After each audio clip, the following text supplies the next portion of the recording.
This video is a brand and marketing analysis of Jennie's solo career and why her brand works so well for the Western industry. Jennie won the poll I posted, so everyone who wanted rosé, she will be coming out next. And with that, let's begin. With her new image as a soloist, Jennie did one of the most important— Wait, I didn't talk about brand.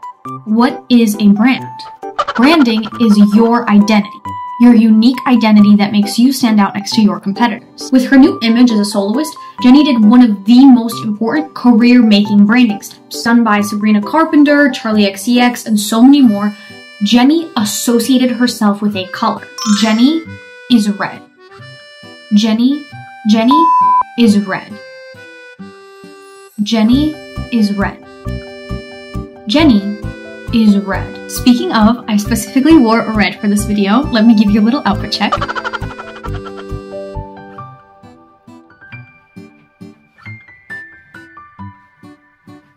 the way, I have a fashion channel. Check it out. We can see that Jennie is red from anywhere to her digital album cover, to her album sampler, physical album, and album trailer. And this color concept flows even smoother with her social media username and album title, Ruby. Colors are some of the most recognizable parts of someone's brand, so setting up yourself a color to be related to will only bring you success. Especially for Jennie, when you consider that Jennie isn't well known in the West, so having an easily recognizable brand will help her. Another addition to Jennie's image is her hairstyle. In her music videos for Mantra, Zen, ExtraL, and Like Jennie, she wears these harsh bangs, usually in black, and sometimes in a platinum blonde or like this bright, bold red. Her bangs are a common reoccurrence throughout every music video except Love Hangover. That's 5 out of 6 MVs that she wears those bangs in, not including her album trailer, album cover, and album sampler. It adds this subconscious association of bangs to Jennie's image. It makes her more recognizable to Western listeners by building her a stronger brand. Next is one of my personal favorite additions to Jennie's brand. It is her theater and performance concept. Throughout her pre-album promotions and album content, we see constant references to this. Starting with her album cover, we have Jennie, who is standing on this red circus ring being watched by a bigger Jennie, who is pulling aside curtains, almost as if Jennie is looking at her life as a celebrity performing for everyone. You feel this even more so through the album trailer, where the bigger Jennie looks hesitant when peeking through the curtains. We also see the curtains returning for the lyric videos paired with a spotlight. It serves its purpose being a background as the lyrics perform on this stage. The curtains are also decor for Jennie's Rubify listening event. But this is not the final appearance of the theater performance concept. We see the curtains reappear in the MV for ExtraL, not only being the background for most of the song, but also having a moment during Doechie's entrance where she peeks through them and then struts through them as if about to storm on stage. We also have a moment during Doechie's part where as she's walking, there is a bright stage spotlight on her. The song then wraps up with the final scene of Doechie and Jennie waving goodbye to the camera as the curtains close on her. The curtain concept adds more depth and attitude to Jennie's brand. It starts the building of the Jennie aesthetic, and most importantly, it continues to make her more recognizable to the industry she is new to. The last addition to her brand, image-wise, is capybaras. This is one that isn't as prevalent as the others, and it's more of a fandom piece or a fandom joke, but I think it's still relevant to go over. It first began with her YouTube community post for ExtraL, which included a crocodile for Doechie and seemingly a capybara for Jennie. Then, in a live stream with Doechie, after being asked her fandom name, she says that today we can go for capybaras. The last appearance the capybaras make in her content is in her Like Jennie MV,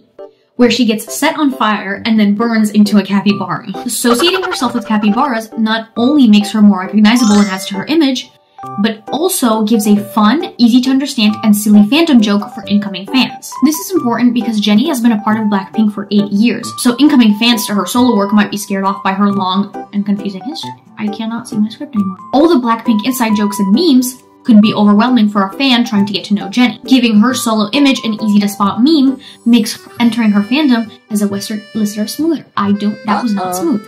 Jennie's brand also carries over to her sound and her lyrics. So let's go over the factors that make her perfect for the Western market sonically. First of all is Jennie's lyrics and meanings of her songs. The Western industry is not one for cringe and carefree concepts, especially in lyrics. So something that would work in K-pop would just get laughed at in the West. The Western industry values those meaningful, vulnerable, and relatable lyrics, and Jennie delivers just that. From her song Twin, a letter to an old friend who she grew apart from, to then starting war, where she declares to be irrevocably, nailed it finally, where she declares to be irrevocably protecting to her loved one, even if the relationship struggles. And then Handlebars, where Jennie admits to impulsively slipping into love. All her songs hold meaning and feeling. This not only appeals to the West, but it also makes her and her listener feel closer. Throughout her album, she also uses a few different sounds, the most out there and different from the rest being mantra. In an interview, Jennie described her album to be like a buffet for her fans.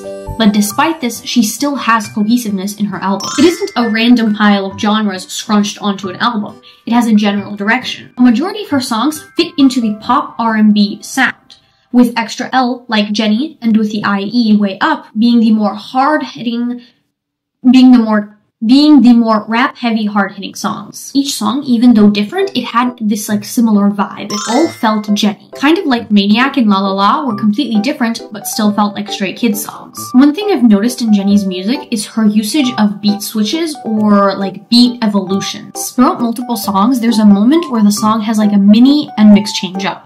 Not as dramatic as NMIX, but she does have those almost like genre changes. You can notice this in Starlight, Filter, and Soul City, where at the beginning it starts off one way, but when you get to the chorus, it kind of changes and the sound evolves a little bit. I think this gives her a stronger identity sonically and could make her more memorable if she continues with it in her next album. Even though Jennie's branding is super strong and great for the Western market, there's always room for improvements. So let's go over what can help her be even more suited for the West. This is less branding, more marketing, but Jennie needs to get herself out there more. And I don't mean variety shows that only current fans will watch, I mean performances. Take a look at Lisa.